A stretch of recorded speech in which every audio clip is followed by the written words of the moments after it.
merci à nos partenaires. Nous allons donc commencer les tables rondes et les stand-up. Alors j'en profite, hein, je suis malheureusement le rabat-joie et le maître des horloges. Il est extrêmement important qu'il n'y ait pas de dérapage, car s'il y a des dérapages, nous serons obligés soit de raccourcir les pauses, le repas, ou même à la fin de diminuer les possibilités pour le faire. Alors, vous avez une grosse télévision avec en rouge, rouge et blanche, avec le temps qu'il reste. Alors, au niveau des tables rondes, Myriam, il faut être terrible pour respecter, et quant aux gens qui ont des stand-up, eh bien, ils doivent regarder cette télévision. De toute façon, si le temps se dépasse, il y aura une petite musique, et quand vous me verrez me lever et m'agiter, il faudra vraiment, malheureusement, vous arrêter assez vite. Merci, Denis. Merci à tous pour ces mots d'introduction. Alors j'avais prévu de vous présenter un petit peu une rétrospective sur les 10 ans de 5T, mais je ne vais pas le faire. On a une vidéo qui sera projetée au pause sur notre site, sur notre chaîne YouTube, et vous avez tous retrouvé dans vos sacs l'album des 10 ans où il s'est passé plein de choses. Et donc je vais contribuer un petit peu au rattrapage du temps de la navette aussi. Voilà, et donc je vais tout de suite accueillir les participants à cette première table ronde qui sont présents parmi nous, dont Raphaël Borouman, que je ne vais pas présenter parce que vous avez tous aussi les biographies. Donc Raphaël, tu vas me rejoindre. Ça y est, j'ai perdu Raphaël. Non, voilà, Raphaël. Donc vous avez tous les biographies dans votre sac des différents intervenants. Et donc, je ne présente pas, c'est un principe de l'université, les biographies de chacun. Va également nous rejoindre Christian Huglot, qui est parmi nous aussi, et Christian de Pertuis. On a 2 Christians sur cette table ronde en présent. Et nous aurons à l'écran, qui sont déjà parmi nous et que l'on va faire rentrer dans la salle Figitale, Ludovic Subran, qui est en Grèce. Bonjour Ludovic. Et François-Xavier Oliveau. Alors nous avons 2 intervenants qui viennent de sortir un ouvrage. On enlèvera notre masque si on le souhaite pour les interventions, on le remettra au fur et à mesure puisque c'est une petite concession pour cette année. Donc François-Xavier Oliveau vient de sortir un bouquin qui s'appelle La crise de l'abondance et il va nous en parler dans un moment. Et Christian qui... on ne peut pas faire une université E5T sans Christian. Figurez-vous, après avoir écrit de nombreux ouvrages que je vous invite tous à consulter, s'est découvert des talents de romancier et vient de sortir un roman qu'il dédicacera puisqu'il est en vente à la librairie. Il voulait refroidir la terre. Tu ne cesseras pas de nous étonner, Christian. Merci à tous. Alors je propose, Ludovic, on te voit dans un magnifique paysage. Donc Ludovic, son travail, c'est de regarder comment le monde évolue. Donc c'est un prospectiviste, c'est le chief économiste d'Allianz. Comment, depuis tes vacances, merci d'avoir fait cet effort d'être avec nous, tu vois cette relance post-Covid? Est-ce que cette relance sera? Et est-ce qu'elle sera verte ou ne sera pas, Ludovic? Alors bonjour à tous, donc j'ai une bonne nouvelle, oui elle sera et elle sera verte. Les universités d'été ont toutes leurs raisons d'être, parce qu'on a besoin de s'informer et de comprendre encore mieux comment faire de la relance verte. Je crois notamment qu'il y aura une session sur la technologie, je ne crois pas qu'il y ait une relance verte qui ne soit pas une relance technologique en même temps. Et ça va être vraiment l'enjeu des 10, 20, 100 prochaines années, et même au-delà. Donc 3 messages qui sont importants. Le premier, c'est que ce virus a malheureusement rappelé que les risques probabilistes, exponentiels et systémiques sont une réalité. Et donc, il a aidé quelque part à remettre le changement climatique sur le devant de la scène, même si je pense qu'on n'avait pas besoin de ça, vu malheureusement la flopée de mauvaises nouvelles et le récent rapport du GIEC le rappelle. Et je crois que ça a rappelé à l'ordre les décideurs publics, ça a rappelé à l'ordre les entreprises. Malheureusement, ça n'a pas encore totalement rappelé à l'ordre les familles, les ménages, mais ça a rappelé à l'ordre aussi le secteur de la finance que je connais bien, qui a compris que c'était un enjeu, la compréhension était déjà là, mais il fallait mettre en marche beaucoup de choses et surtout le faire de façon beaucoup plus radicale qu'avant. Donc le virus, quelque part, a mis le climat au centre de la reprise, au centre des politiques publiques, que ce soit les politiques budgétaires et les politiques monétaires. Hein. La présidente de la BCE, Christine Lagarde, s'est engagée à ce que la politique monétaire de la BCE soit verte, soit verdie. Ça, c'est vraiment des choses qui sont de l'ordre du changement radical hein, suite à cette crise. Dans les politiques budgétaires, on a vu énormément d'argent dépensé sur le vert, avec plus ou moins de cynisme. Les Américains ont mis beaucoup d'argent, mais en fait, c'est un programme d'infrastructure. Les Européens ont mis un peu moins d'argent, ils ont beaucoup d'idées, mais maintenant il faut qu'ils décaissent et il faut qu'ils fassent des choses. Donc le premier message, c'est vraiment celui-ci, c'est qu'il n'y a plus à tergiverser. Tout le monde a pris conscience de l'enjeu climatique, en plus des autres enjeux, hein, démographiques, sanitaires, sécuritaires, mais l'enjeu climatique est là et tout le monde s'en empare. Et donc deuxième message, ça risque d'être chaotique, ça risque d'être le bordel pendant quelques années. C'est-à-dire qu'aujourd'hui, on a un besoin de comprendre, un besoin d'action, et malheureusement, c'est très désorganisé. Et donc, on va avoir une incertitude de politique climatique qui va être très présente pour les acteurs économiques. Et ça, c'est problématique. Pourquoi?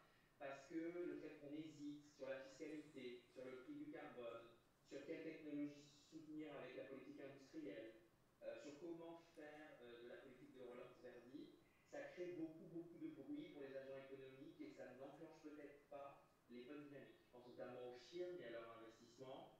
Tant que vous n'avez pas un prix du carbone à 100 € la tonne, bah, c'est difficile de se dire je vais faire quelque chose. Donc on attend malheureusement le choc réglementaire. Et donc ça c'est très problématique parce que il y a beaucoup de greenwashing, hein, il y a beaucoup d'annonces, mais sans forcément avoir fait les calculs sur ce que ça veut dire, comment on le fait, comment on s'engage. Et c'est important dans mon secteur particulièrement parce que dans la finance, vous voyez tous ces grands CEO d'entreprises financières dire moi la neutralité carbone c'est 2050, l'autre dire moi je vais encore faire plus que l'autre, je vais faire mieux, je vais faire... Et en fait on se rend compte que c'est beaucoup plus compliqué que ça. C'est-à-dire que pour nous, dans le secteur de la finance, l'enjeu c'est de financer l'innovation technologique verte. L'enjeu, c'est d'être là avant que ça nous morde le dos. L'enjeu, c'est de mettre beaucoup d'argent. La finance, c'est le seul secteur qui peut transformer des millions en milliards. Donc, l'enjeu, c'est de comprendre très vite ce qu'il faut faire, là où il faut mettre l'argent, malgré le bruit un peu de politique publique, cette incertitude de politique climatique, pour pouvoir faire les choses convenablement. Et cette incertitude-là, elle est aussi avec les autres acteurs, imaginez-vous les entreprises, le secteur automobile, on a fait les frais déjà avant la crise Covid, mais il y a vraiment ce sujet de l'incertitude de politique climatique, à mon avis, va rester avec nous pendant très longtemps. Et donc, en tant que, tu disais bien, prospectiviste, ça va créer beaucoup de volatilité, beaucoup d'erreurs de politique publique. Ça va créer aussi beaucoup de mauvaises surprises et beaucoup de déceptions. Donc, il va falloir être résilient, il va falloir tenir, parce que ici, premier message, c'est sûr que c'est là. Il y a beaucoup d'argent, il y a beaucoup de volonté, il y a beaucoup d'intérêt. Deuxième message, c'est quand même tellement le bordel que nous, passionnés de ces enjeux-là, convertis depuis les premiers jours, on va forcément être très déçus par les erreurs qu'on va pouvoir faire, les découvertes. Vous avez vu peut-être ce matin cette découverte des plumes de méthane de cette centrale roumaine qui montre que les émissions sont beaucoup plus que ce qu'elles étaient sur le papier. Et troisième message, je crois que cette crise et l'enjeu de l'économie de demain, c'est le capital humain. C'est-à-dire que cette crise, comme vous l'avez vu, elle n'a pas créé de faillite, elle n'a pas trop créé de chômage, elle a créé beaucoup d'inégalités, mais surtout elle a remis la mondialisation devant ses problèmes, notamment les enjeux des hommes, des facteurs de production, du travail, etc. Et moi je pense que l'avenir, c'est de réfléchir vraiment au-delà du défi technologique vert, de réfléchir ensemble à quel contrat social, quel rôle de la protection sociale, donc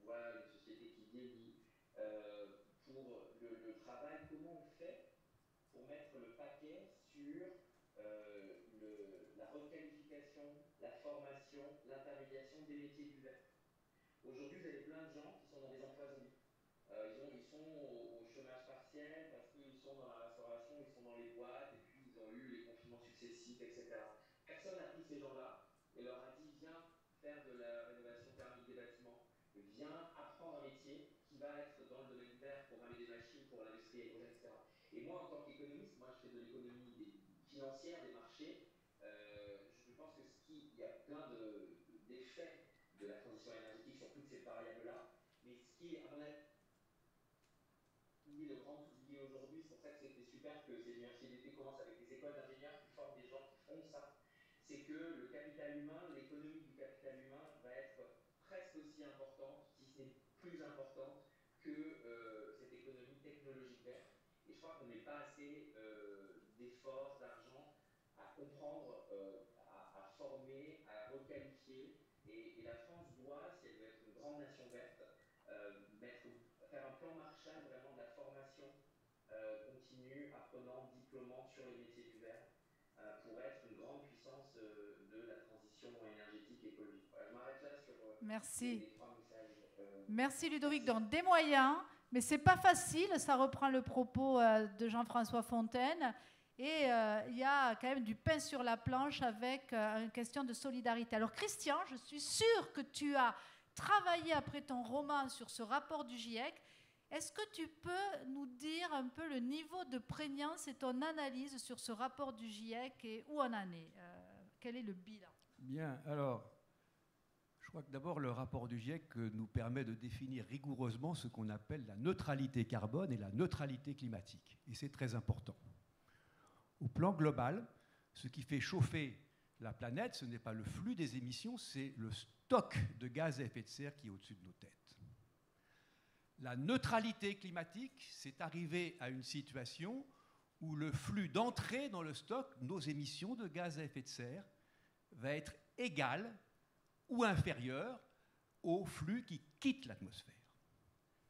Flux qui quitte l'atmosphère, soit parce que les gaz à effet de serre arrivent en fin de vie, soit parce que les puits de carbone, les océans, la biosphère, absorbent le carbone qui est dans l'atmosphère. Et cette neutralité carbone, elle doit être globale. Elle ne résultera pas de la somme des opérations de compensation carbone qu'on peut faire au plan microéconomique. Alors, j'ai effectivement passé à peu près 3 semaines, depuis le 10 août, à me plonger dans le rapport du GIEC, pour le grand malheur de mon environnement familial, du reste. Et je tire pour ma part 5 leçons sur ce rapport du GIEC en termes de neutralité climatique ou neutralité carbone. On y viendra parce que ce n'est pas tout à fait équivalent.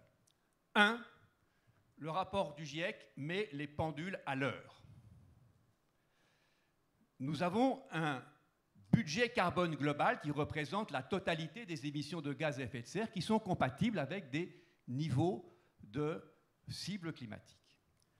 Pour atteindre 1,5 degré Celsius, il nous reste 9 ans d'émissions de CO2 au rythme de l'année 2019.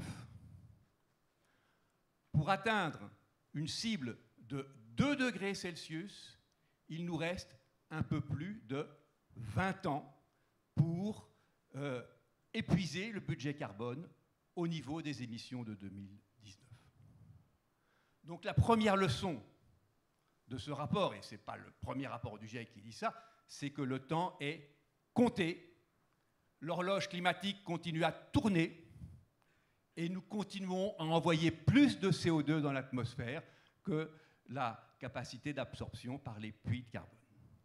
Deuxième leçon, la neutralité carbone n'est pas l'objectif final. Le rapport du GIEC nous dit que le réchauffement de 1,5 degré a toutes les chances d'être atteint en 2030. Par conséquent, si nous voulons éviter de nous retrouver à la fin du siècle avec un réchauffement supérieur à 1,5 degré, il va falloir faire décroître le stock qui aura été accumulé au milieu du siècle. Il faudra donc avoir une société non pas neutre en carbone, mais carbone négative. Donc la neutralité carbone, ce n'est pas l'aboutissement du chemin, ce n'est qu'une étape. Et pour ceux qui regarderont ce rapport, vous verrez qu'il n'y a pratiquement plus aucun scénario à 1,5 degré qui est compatible avec une société dans laquelle on ne passe pas par cette étape carbone négative. Troisième leçon, et ce n'est pas la plus rassurante, les puits de carbone terrestres vont probablement s'affaiblir.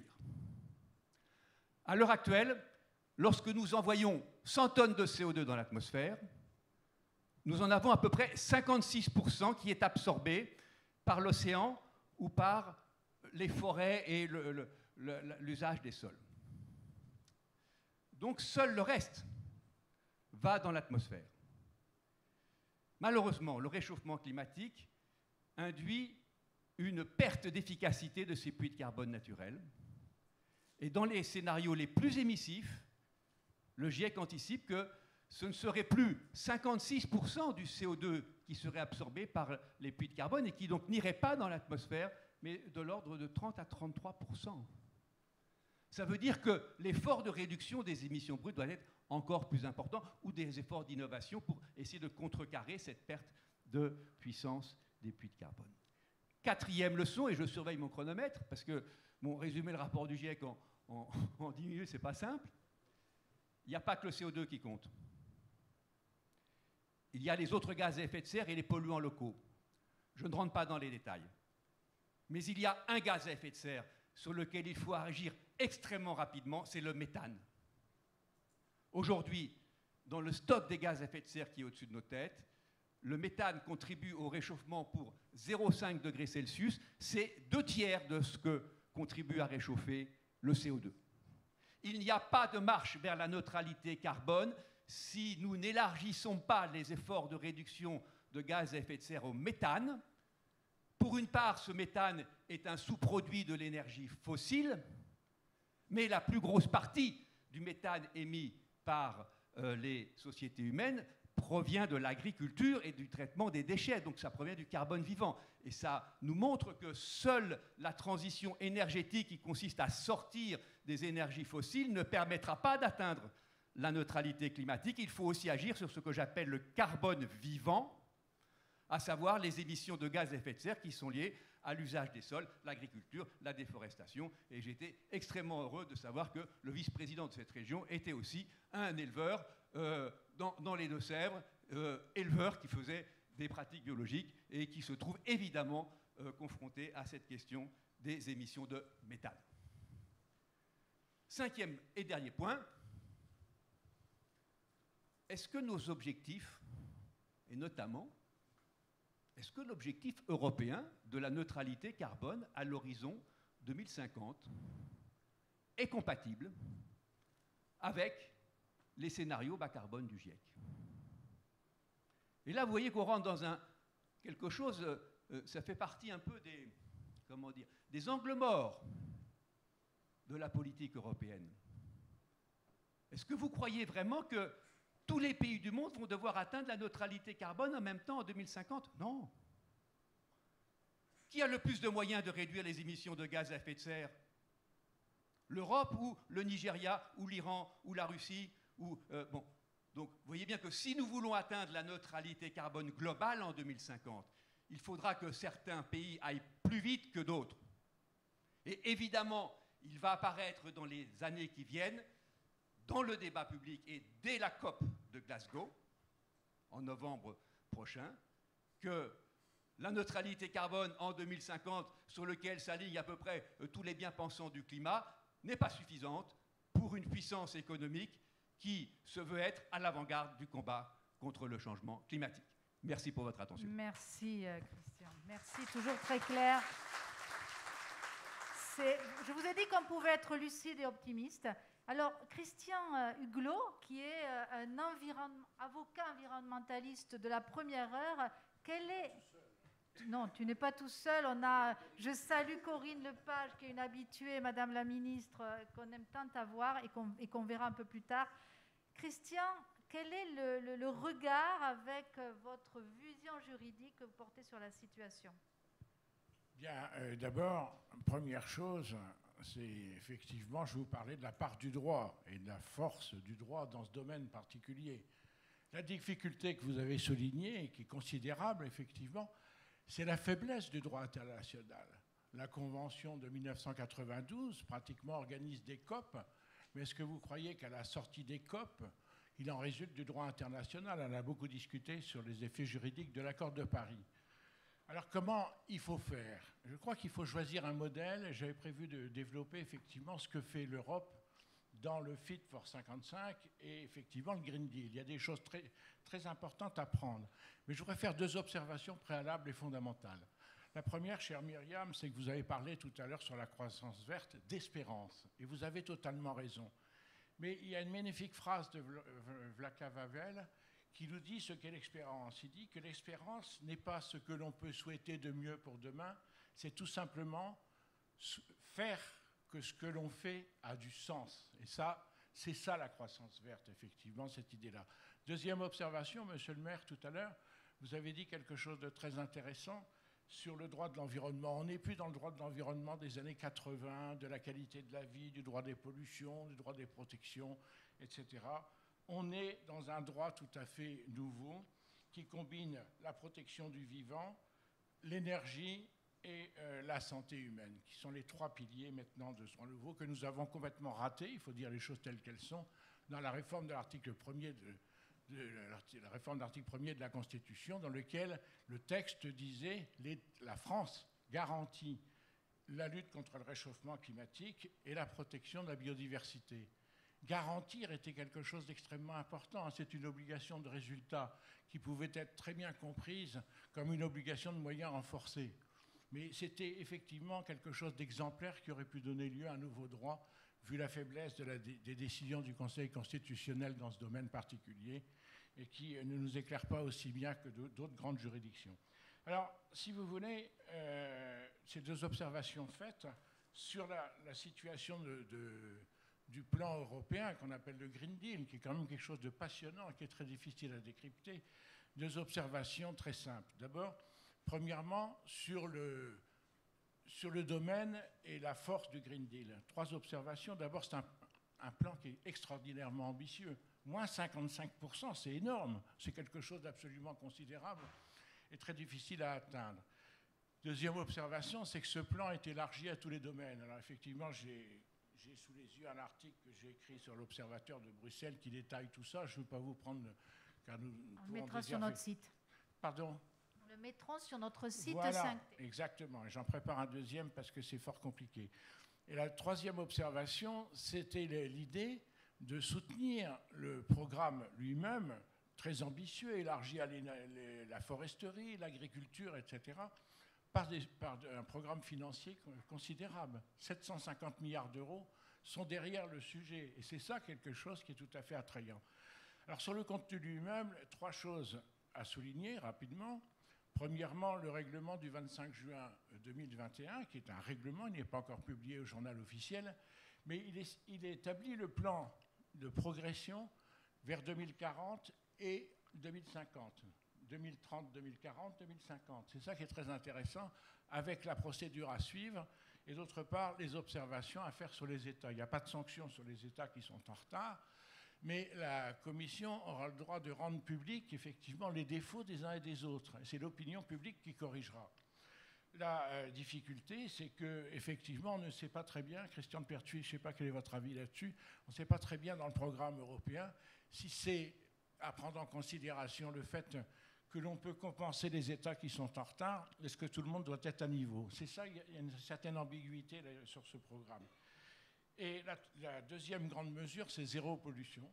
Il y a un règlement qui est en cours d'élaboration actuellement, zéro pollution, diminution de la pollution de l'air, diminution, etc., qui est très précis et très concret.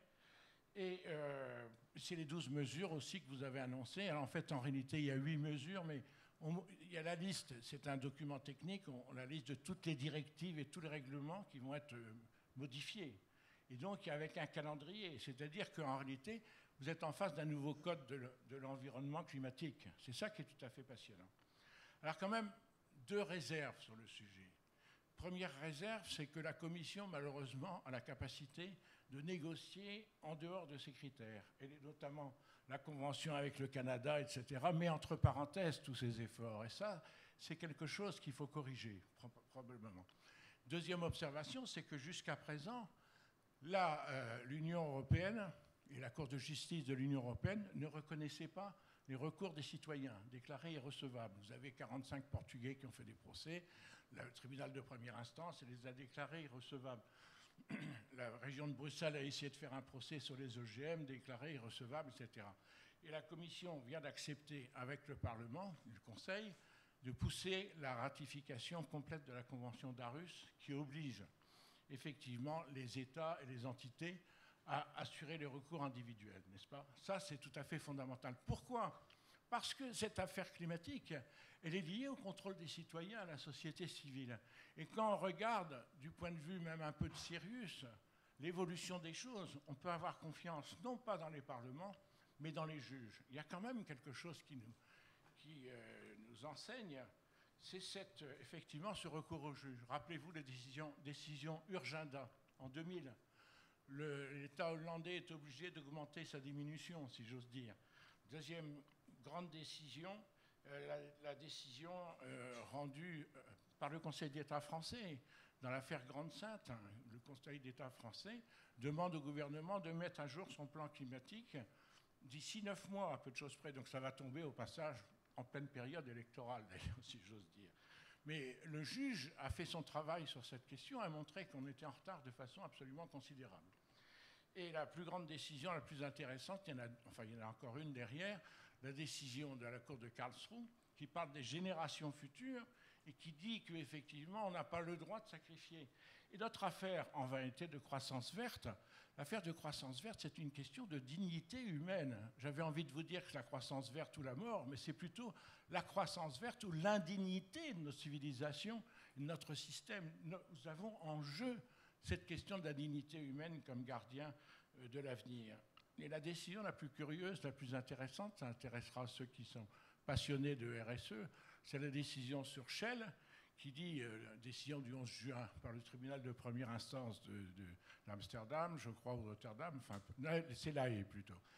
Et ce tribunal dit la chose suivante, ben, vous avez un programme Shell avec vos multiples filiales de RSE, de réchauffement, de lutte contre le réchauffement climatique, c'est interne, mais c'est une obligation externe aussi.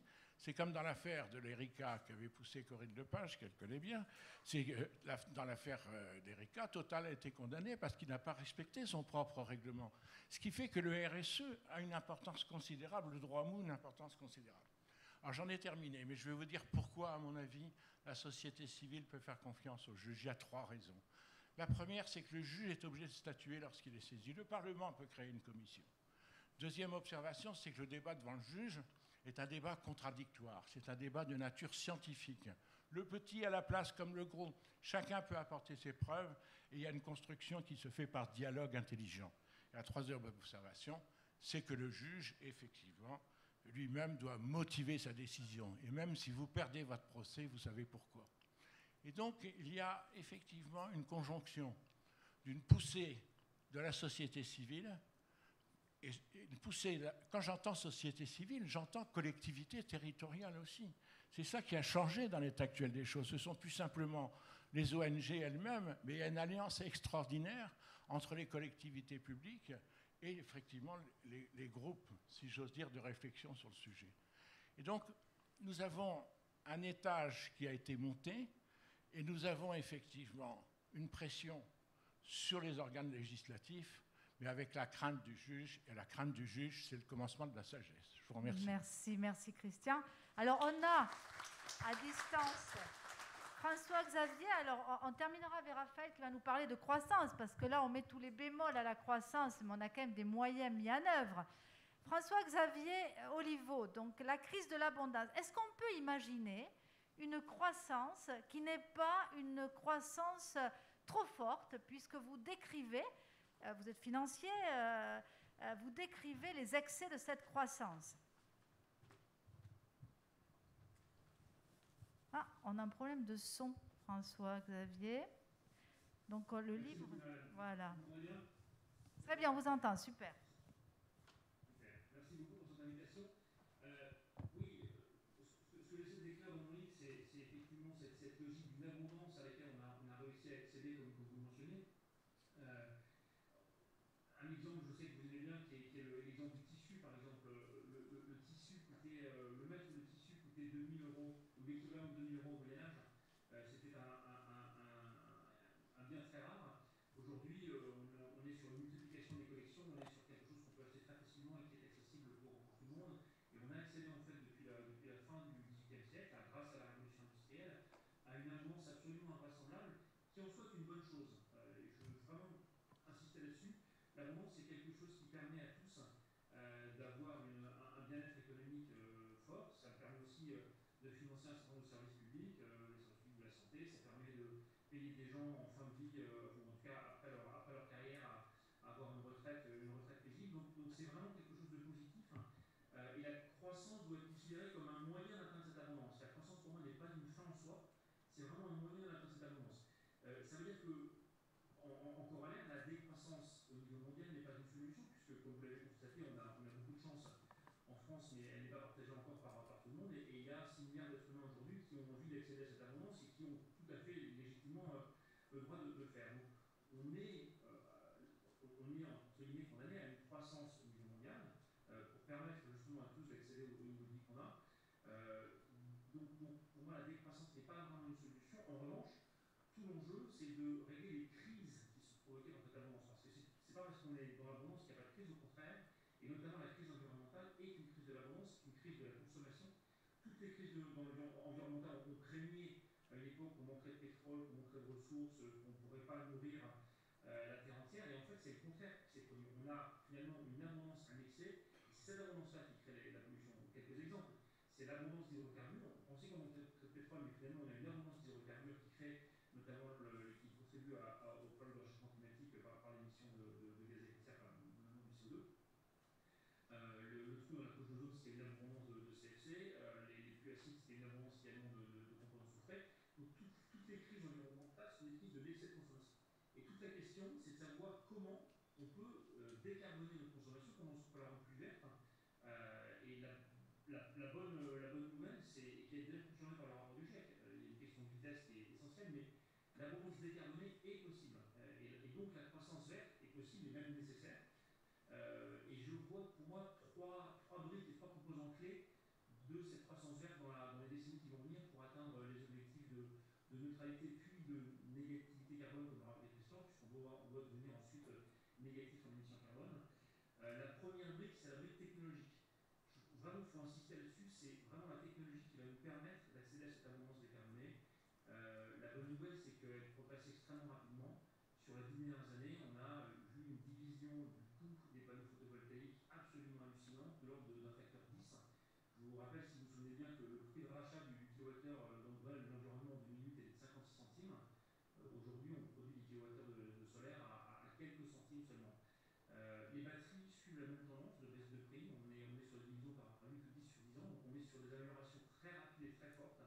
Donc il y a encore, comme l'a rappelé Bill Gates dans son livre récemment, des primes de prix, des technologies vertes qui sont encore un peu plus chères que les technologies existantes, mais l'écart décroît très rapidement et donc on a aujourd'hui accès à des technologies de moins en moins chères qui nous permettent de décarboner l'économie. Je voudrais également dire qu'il y a, je ne vois pas en tout cas de problème de ressources, c'est-à-dire qu'en termes de lithium, de cobalt, de terres rares, de minerais, on a en réalité beaucoup plus que les réserves identifiées. La composition des courses terrestres est très riche en fait dans ces minerais-là. On a plusieurs millions, voire dizaines, voire centaines de millions de consommation annuelle devant nous dans les courses terrestres. Et donc je ne vois pas non plus de limite à la possibilité d'extraire des minerais. Évidemment, il faut les retraiter, il faut les extraire avec parcimonie, il faut les réutiliser autant que possible, les recycler autant que possible, parce que l'exploitation minière est polluante, et donc il faut diminuer cette pollution-là, mais on n'a pas de problème de rareté, en tout cas, des minerais. Donc sur le plan technologique, le but est essentiel. La deuxième brique, c'est la brique comportementale, et je voudrais insister là-dessus aussi. On a, je pense, une prise de conscience extrêmement forte qui est en train de se faire, à la fois des ménages avec des changements de comportement que je trouve très, très forts vers des gens qui vont avoir une logique de modération dans leur consommation, voire de décroissance de leur consommation. Je pense que ce sont des comportements très forts. Et le corollaire de ça, c'est que les entreprises ont pris conscience de ça depuis 2 ou 3 ans. Ça, je crois que c'est un élément extrêmement important. Je suis associé d'Initiative et Finance, qui est une société de gestion qui lève actuellement, qui investit dans des entreprises pour les accompagner dans leur transition environnementale. Et donc, on aide les entreprises à faire leur pivot environnemental, à rendre leur business model plus vert et leur offre plus conforme aux exigences de la transition écologique. Et on a une réponse des chefs d'entreprise absolument fascinante. Ils sont très partants pour être accompagnés sur ce sujet-là. Ils sont très moteurs également dans cette transition, soit par conviction. En général, c'est beaucoup par conviction, mais c'est aussi beaucoup juste par bon sens, parce que leur entreprise, ils comprennent très bien que leur entreprise ne gagnera demain que si elle construit un avantage concurrentiel sur la transition environnementale. Ça, je crois que c'est une prise de conscience depuis 2 ou 3 ans qui est très forte. Et donc, les entreprises sont prêtes à aller vraiment dans cette direction-là, parce qu'elles savent aussi que c'est dans leur propre intérêt. Donc, ces 2 points sont essentiels, la technologie et la prise de conscience. Ils ne seront pas suffisants, en tout cas pas à la vitesse à laquelle on doit aller, et que Christian a rappelé tout à l'heure, puisqu'on est finalement, c'est plutôt 2040 auquel on doit viser notre activité carbone, ensuite une décroissance du carbone. Donc, on doit vraiment accélérer extrêmement rapidement. Et donc, la troisième brique, c'est une brique d'organisation collective, et notamment de fiscalité, comme l'a rappelé Ludovic tout à l'heure. Il y a une question de prix du carbone qui doit être mise en place, et qui doit être, j'allais dire, la norme. On a rappelé Christian Dollier dans son excellent livre récemment, qui doit être la principale mesure environnementale pour inciter à la consommation décarbonée. Avec un prix qui augmente, effectivement, aujourd'hui, on a des prix autour de 40-50 euros la tonne. Effectivement, il faut aller relativement rapidement autour de 100 euros la tonne, avec une fiscalité qui soit très large, qui couvre l'ensemble des émissions de carbone, y compris celles qui ne sont pas taxées aujourd'hui. Et je ne peux que souscrire à l'insistance de Christian Perpuis sur le méthane, qui est aujourd'hui un gaz qui est très impactant à court terme, avec un pouvoir de réchauffement extrêmement fort à court terme. Donc, il est urgent d'agir très vite et très fort sur le méthane, et également sur le protoxyde d'azote, qui est pareil, un gaz très, très néfaste à court terme. Donc, il y a une logique de fiscalité, de taxe carbone à mettre en place. Cette taxe, elle doit être neutre fiscalement, c'est-à-dire qu'elle doit être redistribuée intégralement. Et c'était l'erreur, je pense, qu'ont fait les gouvernements successifs avec les volets rouges puis les gilets jaunes. C'était une taxe additive qui venait s'additionner à la fiscalité existante. Il faut au contraire que cette taxe, elle ne soit qu'un signal prix, qu'elle ne serve qu'à modifier les prix relatifs des biens pour rendre la pollution plus chère et la non-pollution moins chère. Mais l'ensemble de cette taxe, elle doit être redistribuée à ceux qui l'ont payée, sous une forme ou une autre, soit une baisse de la fiscalité du capital, soit une baisse de la fiscalité du travail, soit les aides aidées. Et il faut qu'elle soit neutre fiscalement pour être acceptable politiquement. Ça, c'est très important. Je pense qu'à ce prix-là, on peut tout à fait avoir une taxe environnementale qui soit acceptée, qui soit enfin, pas populaire non plus, non, mais qui soit en tout cas acceptable par l'opinion, à partir du moment où elle est entièrement isolée. Ce sont les 3 briques: technologie, comportement et taxation ou organisation publique qui me semblent essentielles pour accélérer cette transition. Je pense qu'il est effectivement très urgent d'agir. Il me semble qu'on a tous les composants, il faut les mettre en musique. Comme disait Ludovic, souvent, ça ne va pas être forcément très simple tout de suite. Il y aura forcément des chaos sur la route. Mais je pense qu'on a vraiment les moyens d'accélérer très rapidement sur cette transition environnementale pour, autant que possible, essayer d'aller chercher cette neutralité carbone dès que possible et idéalement en 2040. Merci beaucoup François-Xavier, bravo. Je vous recommande l'ouvrage qui est très intéressant. On va terminer, je vous remontre, on va terminer avec Raphaël. Raphaël, je sais qu'on cultive ensemble l'espoir, c'est vrai pour tous les gens de la table ronde. Alors cette croissance, Raphaël, quelle est ton analyse? Est-ce qu'elle peut avoir lieu malgré tout ce qu'on vient de dire? Quel bilan de ces moteurs et de ces freins? Je vais essayer de respecter à la fois l'horloge climatique et l'horloge de 5T. Pour la relance, donc par rapport à la relance de 2008, qui avait entraîné finalement, qui était responsable de pas mal de retards environnementaux, là, si on regarde le cas de la France, sur les 39,4 milliards que l'Union européenne va verser à la France, l'Europe avait demandé à ce qu'au moins 37% des plans nationaux soient consacrés à la transition écologique. La France va au-delà, et c'est à peu près la moitié, c'est-à-dire 20 milliards qui va être consacré à la transition écologique.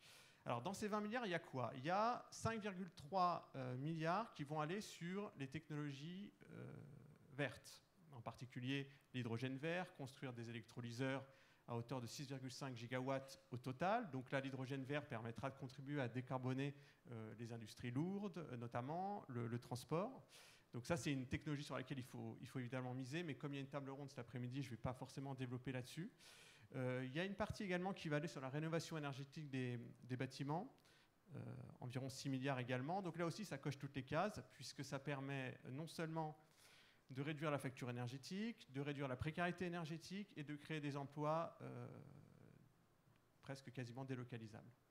Donc ça relance l'économie aussi.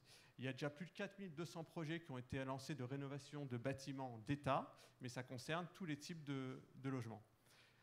Et il y a une partie qui va être investie également dans les infrastructures et la mobilité verte, donc à hauteur de 7 milliards à peu près. Donc on est sur un plan national de relance et de résilience. Donc Myriam avait parlé de résilience, effectivement, pour préparer la France à remplir ses engagements, même si la neutralité carbone, comme l'a dit Christian, n'a de sens qu'au niveau global. Et donc quand Google vous dit neutre en carbone depuis 2007, méfiez-vous, et pas uniquement sur ce sujet d'ailleurs vis-à-vis de Google. Puisque souvent d'ailleurs c'est davantage des projets de stockage du méthane qui sont financés par Google, donc de la compensation carbone, que la réduction des émissions. Alors c'est très utile, c'est très important, mais réduire les émissions, c'est-à-dire une tonne de CO2 évitée, c'est toujours mieux qu'une tonne de CO2 stockée ou captée. Alors c'est bien qu'il y ait un plan national de relance et de résilience, que l'Europe mette 750 milliards dans la relance, mais ce qui est pas mal aussi, c'est que quand vous avez des États endettés parfois à plus de 115, 118%, comme c'est le cas de la France, 118% du PIB, il faut miser sur les acteurs privés.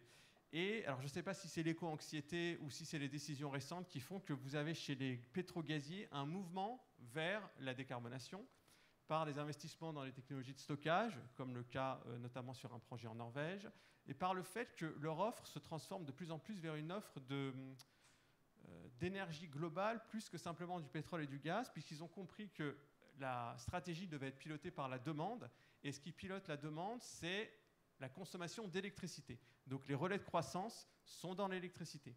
Qu'est-ce que ça veut dire? Ça veut dire que les nouveaux usages électriques, notamment les questions de mobilité, vont faire que la croissance de l'électricité sera plus forte a priori que la croissance du pétrole et du gaz, qui peuvent atteindre, notamment pour le pétrole, un plateau d'ici quelques années. Les revenus du pétrole sont souvent volatiles et incertains, plus que ceux de l'électricité, et donc vous avez un shift dans le business model des pétrogaziers vers le fait qu'ils deviennent des offreurs d'énergie globaux, et en particulier une offre électrique. Ce n'est pas pour rien que Total, notamment, a changé son nom. Alors, est-ce que ça, c'est lié à une décision de justice récente, par exemple des Pays-Bas, qui a condamné Shell à réduire de 45% ses émissions de CO2 en 2030 par rapport aux émissions de 2019? Est-ce que c'est lié au fait que les pétrogaziers et les institutions financières perçoivent de plus en plus que le risque climatique, c'est un risque financier, et donc il faut en tenir compte dans les choix d'investissement? Mais en tout cas, ce qu'on voit, c'est que quand vous regardez par exemple que ExxonMobil est sorti du Dow Jones après plus de 90 ans de présence, ils sont sortis en août dernier, quand vous voyez que les indices de boîtes énergétiques sur le SP décarbonés font de meilleures performances sur 5 ans que les boîtes énergétiques carbonées, vous vous dites qu'au-delà de l'intérêt général, bien sûr, de lutte contre le réchauffement climatique, adopter des stratégies décarbonées, c'est un moyen aussi de maintenir sa rentabilité, voire de survivre, puisque c'est comme ça que l'avenir se projette, dans des stratégies de décarbonation. Investissement dans le stockage du carbone, investissement dans la production d'électricité. 2/3 des nouveaux investissements dans l'électricité d'ici 2040 vont concerner les renouvelables. Et comme ça a été dit lors de cette table ronde, on atteint des records en termes de baisse de production, notamment du photovoltaïque, qui a atteint un record mondial à 11 € le mégawattheure récemment. Donc les pétrogaziers s'y mettent, l'État lance un plan de relance qui ne marche pas trop mal. Les banques maintenant, les institutions financières commencent à comprendre ce que c'est que l'éco-anxiété, et donc elles essayent de réfléchir sur le fait qu'il y aura des stress tests climatiques, qu'il faut qu'elles puissent être solides par rapport au risque climatique, parce que c'est un risque pour la stabilité financière globale. Et donc la tarification du CO2, c'est extrêmement important, il faut aller plus loin, ça couvre à peu près 60% des émissions du PIB mondial actuellement, mais il n'y a aucune solution qui est l'alpha et l'oméga de la lutte contre le réchauffement climatique. Tarification internationale du CO2, c'est bien. Les plans de relance, OK. Les stratégies de décarbonation des pétrogaziers, OK. Mais il faut aussi, et ça a été mentionné, réfléchir sur une fiscalité écologiste juste et équitable. Et quand je vous parlais d'électrification et d'usage de plus en plus important de l'électricité, quel impact ça va avoir sur le réseau? Vous avez RTE, donc Réseau de transport d'électricité, qui va investir 33 milliards sur 15 ans sur le stockage de l'électricité. Vous avez Enedis, le gestionnaire de réseau de distribution, qui réfléchit et qui se dit, finalement, est-ce que dans les années à venir, le portrait robot idéal d'un distributeur d'électricité, ce n'est pas celui d'un opérateur de système et d'un facilitateur de la transition écologique? Et donc vous avez Enedis qui doit réfléchir aussi à son rôle, justement en lien avec les territoires, pour suivre et piloter la transition énergétique, atteindre les objectifs qui sont fixés et aller au-delà d'un simple rôle de distributeur. Je ne sais pas combien de temps il me reste pour...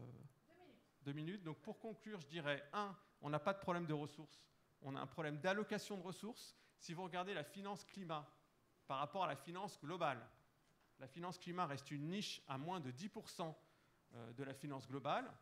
Donc il y a énormément de moyens, il faut le mettre au bon endroit. C'est vrai au niveau français, européen et mondial. 2, il faut une relance climat, ça nous met à l'abri de crises climatiques futures. Donc c'est vraiment assez inquiétant que quand on regarde au niveau mondial ce qui se passe actuellement, j'ai parlé de la France au début, j'ai dit que la France avait une politique qui allait dans le bon sens, mais si vous regardez au niveau mondial, j'ai regardé les chiffres de l'AIE récemment, sur 16 000 milliards de mesures fiscales pour relancer l'économie, il y en a 2300 milliards pour la relance économique, mais seulement 2% des 16 000 milliards vers les énergies décarbonées. Ça veut dire que la relance dans de nombreux pays, malheureusement, s'est faite au détriment des infrastructures et des énergies vertes. Et dernier point de la conclusion, c'est qu'il faut il faut réfléchir aux co-bénéfices des politiques sanitaires, économiques et environnementales. Et quand on regarde par exemple le coût économique et sanitaire de la pollution de l'air, on voit qu'il se chiffre à plusieurs milliards d'euros au niveau européen. Et donc, il faut arrêter de dire que ce qu'on va faire pour l'environnement n'est pas compatible avec ce qu'on va faire pour l'économie et les questions de santé publique. Puisque, effectivement, il y a une troisième voie entre la décroissance et la croissance infinie carbonée. C'est une croissance sélective qui permet de casser le lien entre émissions de CO2 ou émissions de gaz à effet de serre, et croissance économique. Merci.